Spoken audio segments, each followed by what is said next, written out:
dare great things for Christ.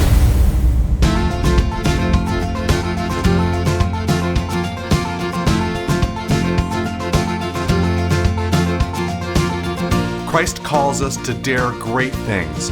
In the marketplace, as well as in the mission field, there has never been a time like the present for the spirit of the Catholic entrepreneur. Now is the time for men and women of great courage and great vision to engage our church and our culture. Now is the time to dare great things. And here is your host as we dare great things, Father Nathan Cromley, the president and founder of the St. John Institute. All of us engaged in business know the scenario. The people at the top have the answers. The people at the bottom have the wherewithal.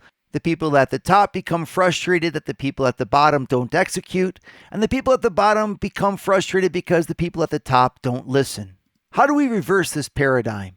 In 2011, the Catholic Church issued a document called the Vocation of the Catholic Business Leader. It issued 6 principles to govern leadership in this environment. And its 4th principle, that of subsidiarity, tackles just this question. First of all, I want to begin by applauding all of you for being here and for having the courage to tackle a subject which is just not simple, but which is so important. As a matter of fact, if we can nail this one subject, we could have exponential difference in our business, not only in terms of profitability, but also just in terms of sheer enjoyment and impact. And here in a special way, I want to say that what we're going to talk about today is important for all of you who are seeking to leave a legacy behind you in your companies. Some of you own your companies, you're passing it on to your next generation of workers, and you're really concerned that your spirit is going to maintain itself and be represented in your company in the future. This is for you, right? It's just that it's not easy.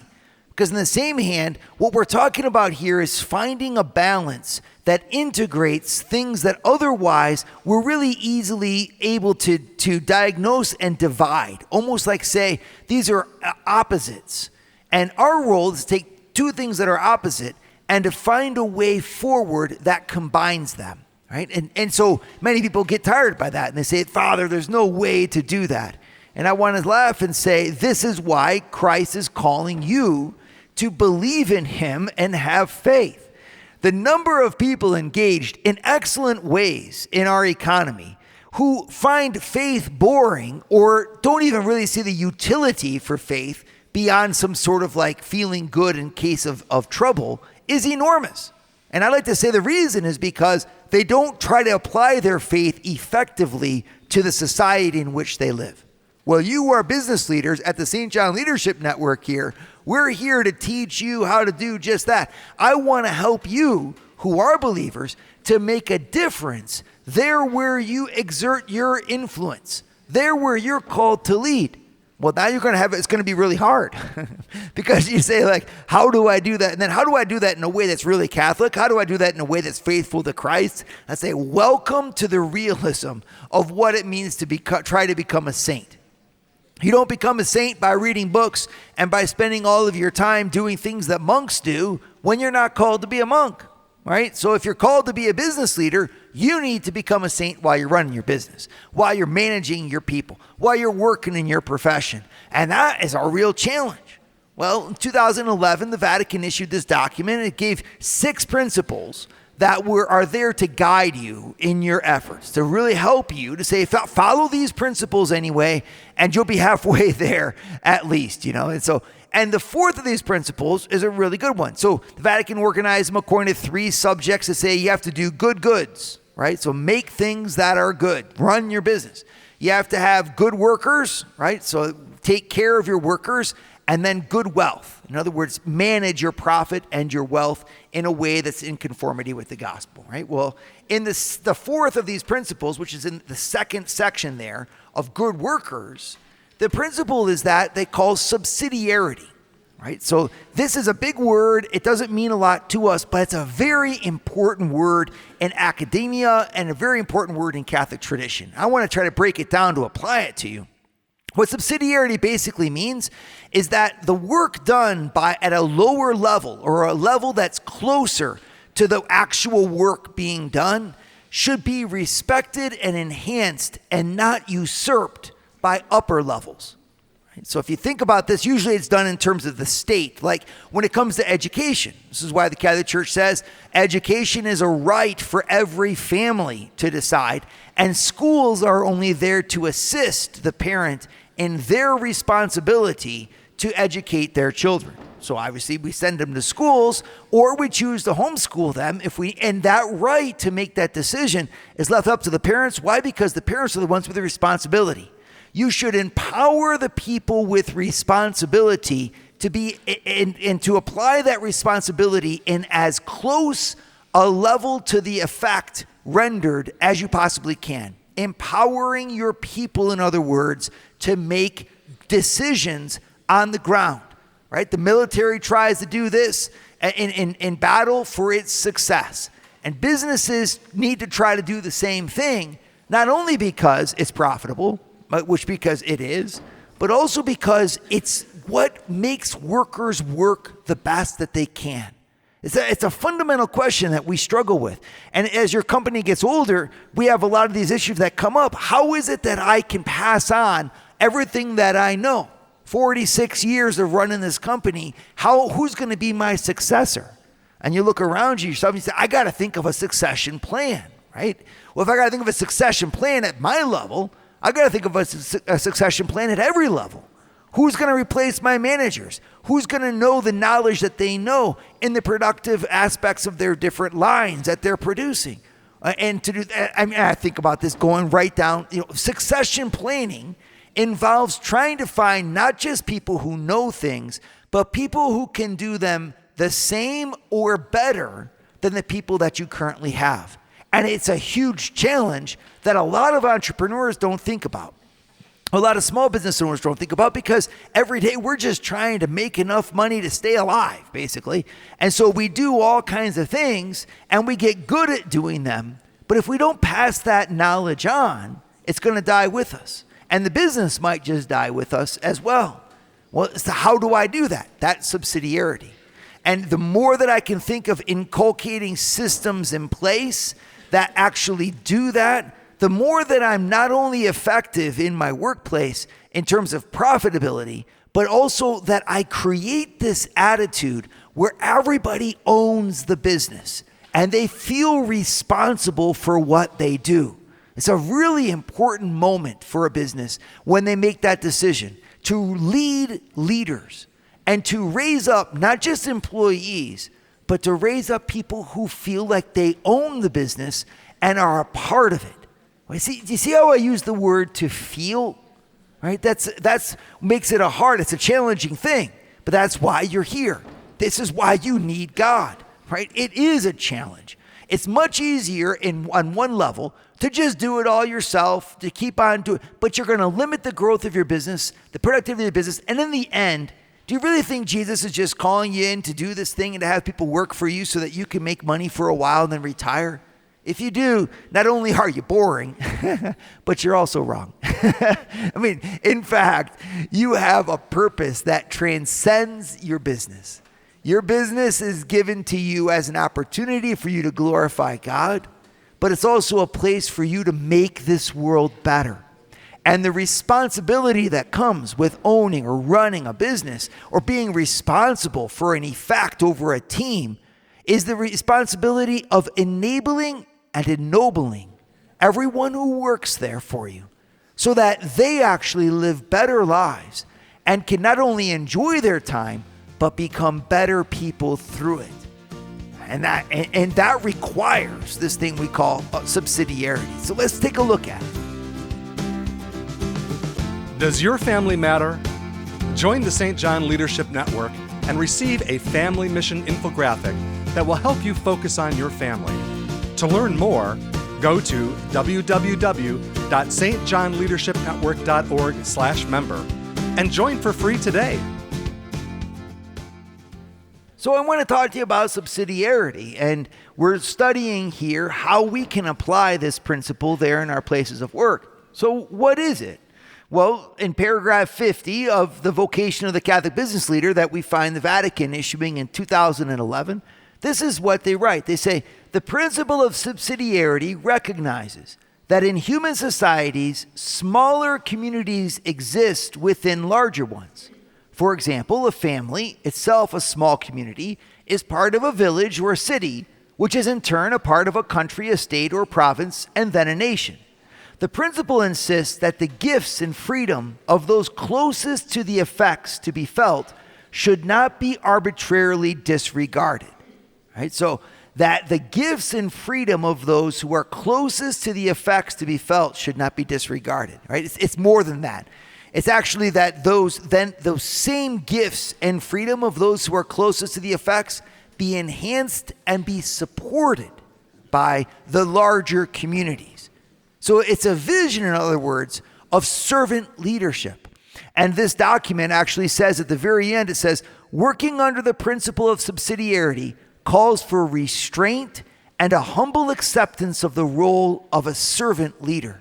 It's a beautiful invitation for us.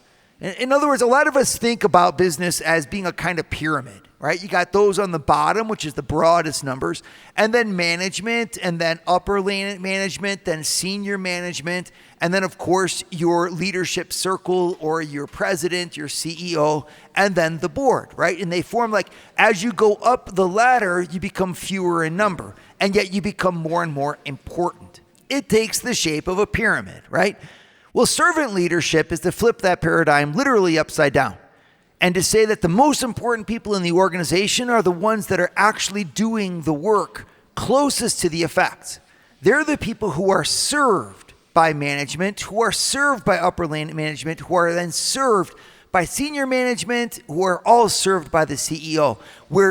In other words, where I have a corporation where those who are actually doing the work are given all of those levels of intelligence and expertise in order to assist them, but their own voice, their own input, their own skill set is not only accounted for, it's esteemed, supported, and is seen as the most important aspect to get the work done that's getting done. Right? That's a mindset shift that's huge.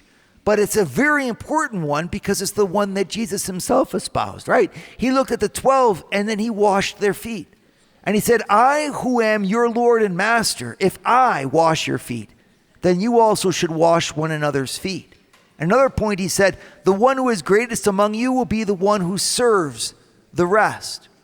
Well, what's he saying? Obviously, he's not saying that there's not hierarchy. He's not saying that there's not authority. He's also, not being naive and just saying that the people who are, doing the work, therefore, are necessarily going to be the most responsible or care the most. This is usually not the case.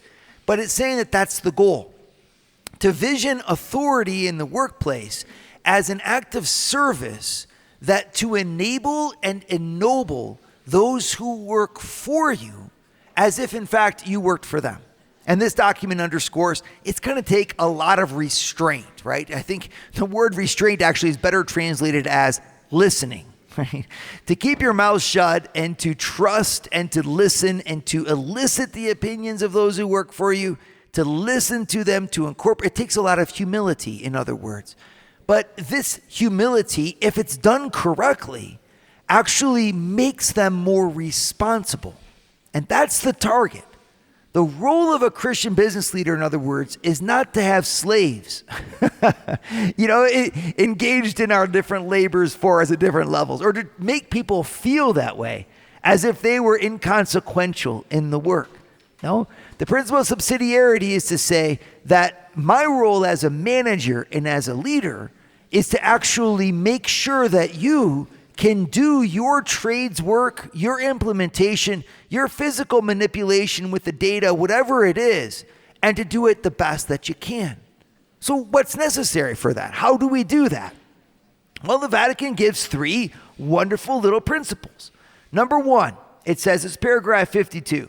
It says, we need to define the scope of autonomy and decision-making at every level in the company.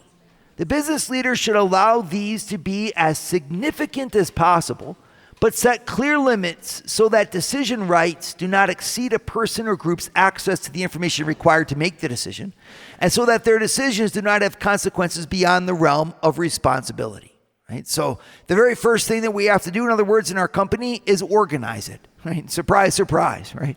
It's in many ways the hardest thing to do, but that's our responsibility.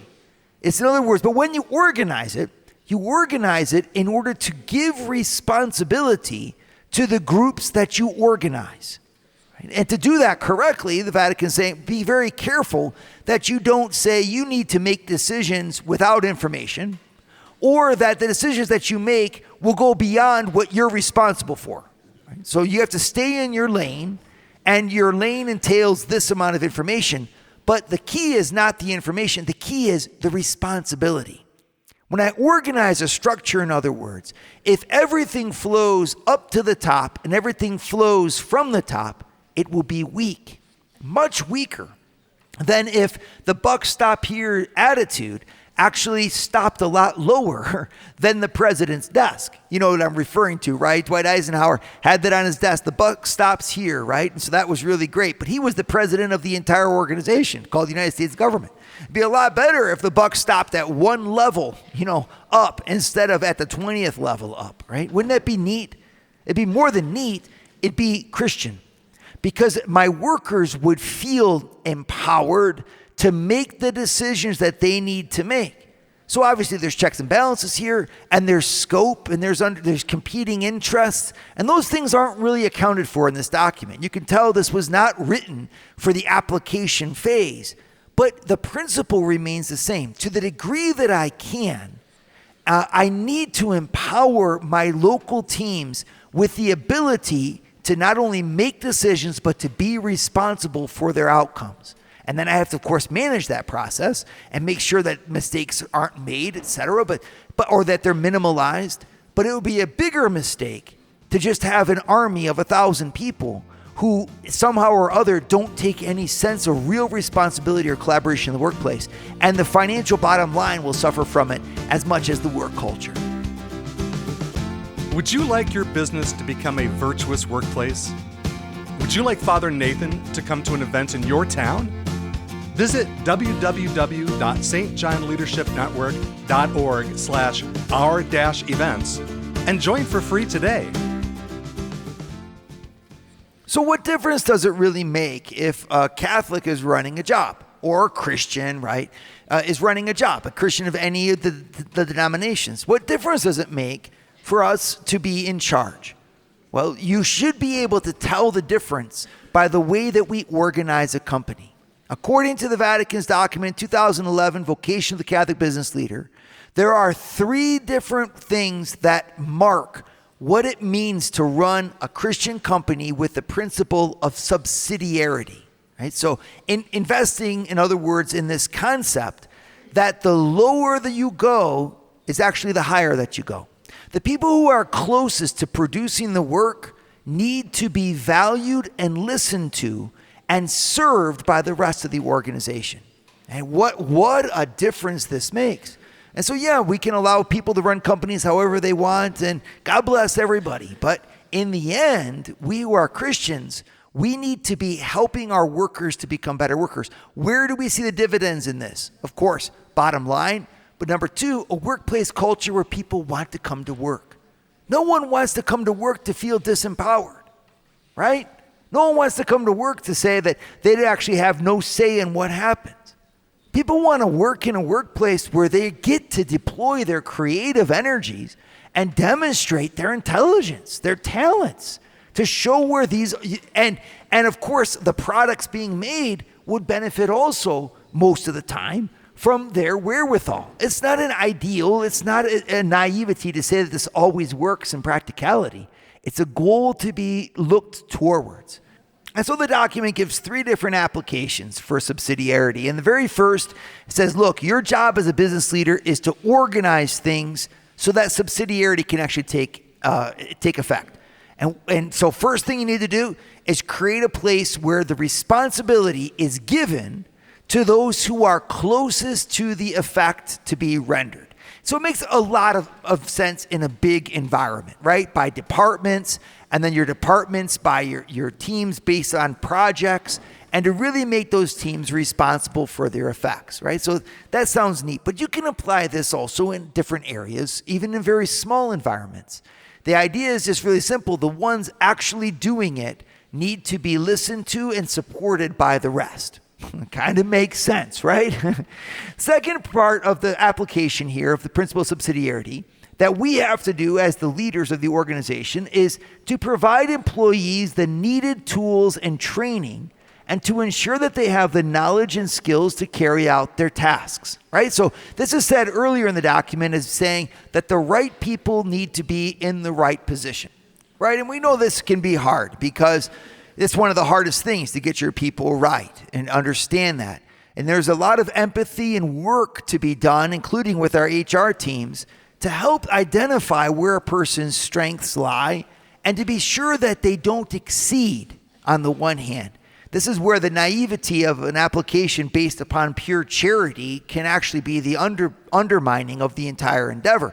You can't just expect people to be able to do things. Many people have limitations in their approach and their upbringing and the way that their mind works that precludes their ability to effectuate change at the level that you need them to, right? So, but being able to identify that is key. And then putting that person, making sure that they're at a spot in the organization where they can flourish, where they're able to give the unique set of gifts that they can give. And that's a challenge. It takes constant work and intelligence. But it's a work that we have to engage in. That's what we're saying here. That in a Christian-owned company or Christian-managed affair, the people are respected and that they're given the tools and the training that they need to carry out the tasks with the knowledge and the skills necessary, right? So we don't put people in a position, in other words, where they're going to fail without supporting that position. I'm just making the point that sometimes that just doesn't work. The people just can't do it, period. Well, if that's the case, finding a position where they can excel, everyone will be happier. You know, this is a dilemma that religious life faces a lot of times, because in religious life, you're kind of always asking the folks to sacrifice or push themselves and expand. And so sometimes in religious life, the world of monks, of priests, of nuns, things like that, there can be places where the person is asked to do too much, just frankly, and because they're asked to stretch beyond their capacities. But in fact, the religious life would benefit from this principle of saying, actually, no, you look for a person's strengths and you put them where they're strong. But that might mean for me that I have to bend over backwards as the leader to then invest economically in that training and in the tools that my people need. So I could ask you then, a little examination of conscience for you who are business. Are you listening to your people when they say they need this new program, when they say that they need this new environment? Do you feel like you can trust them? Well, that's actually the third point, because I think a lot of times the answer is no. We actually don't feel like we can trust them. And to be honest, if we ask the employees, they would say, no, we don't feel like we can trust you either, right? So, and where that breaks down, you're not going to have an effective team. You see, it's more than pop psychology. It's more than self-help here. This is a truth that's simply wired in what we call human cooperation. Cooperation is dynamically enhanced by trust, exponentially enhanced by trust. So when Gallup did a survey of folks and they asked them, what makes your leader effective?